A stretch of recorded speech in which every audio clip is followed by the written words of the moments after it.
change in approach in order to make progress on reducing energy prices and to increase supply. Do you have a reaction to that, sir? It's mildly sensitive. I didn't know they'd get their feelings hurt that quickly. Look, we need more refining capacity.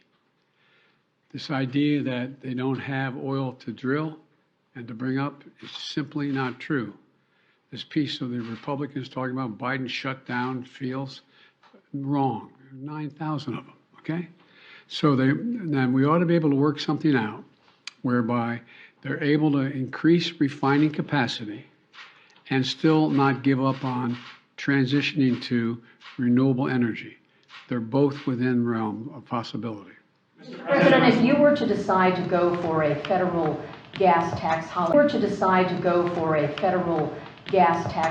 do you believe Congress would support that? And how would you feel about the fact that those funds are used for something that is a big priority for you, repair of roads and infrastructure and all of that? Is that worth the offset? We have a giant infrastructure bill we passed.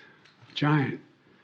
$1.2 billion. So it would be worth it for you to... Sure, it's not like, it's not like before. Look, it will have some impact, but it's not going to have an impact on major road construction and major repairs. Sounds like you may have made a decision. Well, let me put it this way. I'm in the process. I'll have a decision before the week is out. But you asked me an explicit question about whether or not, how would I feel? Is it going to, in fact, make it difficult to maintain our roads?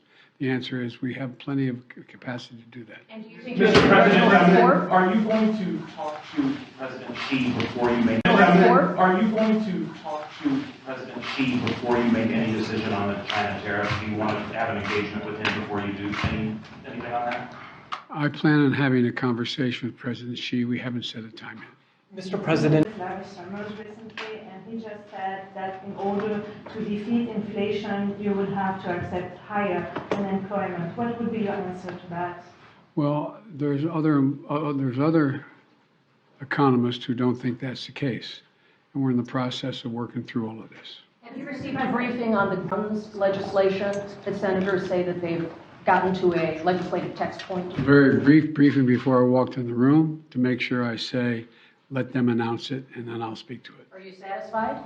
Let them announce it, and I'll speak to it. Mr.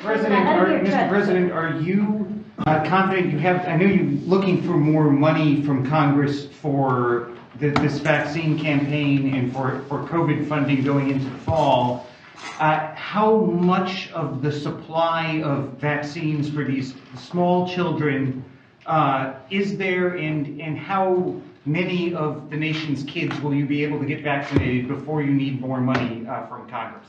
Well, we'll get through at least this year. We do need more money, but we don't just need more money for vaccines for children eventually. We need more money to plan for the second pandemic. There's going to be another pandemic. We have to think ahead. And that's not something the last outfit did very well. That's something we've been doing fairly well. That's why we need the money. Thank you all very much.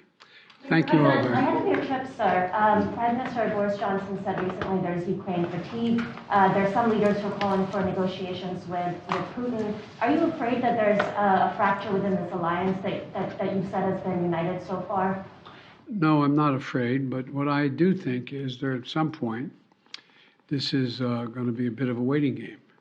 What the Russians can sustain and what Europe is going to be prepared to sustain. And I think we have to, that's one of the things we're going to be speaking at in Spain about. Thank you all so very, very much. Thank you, sir. Mr. President.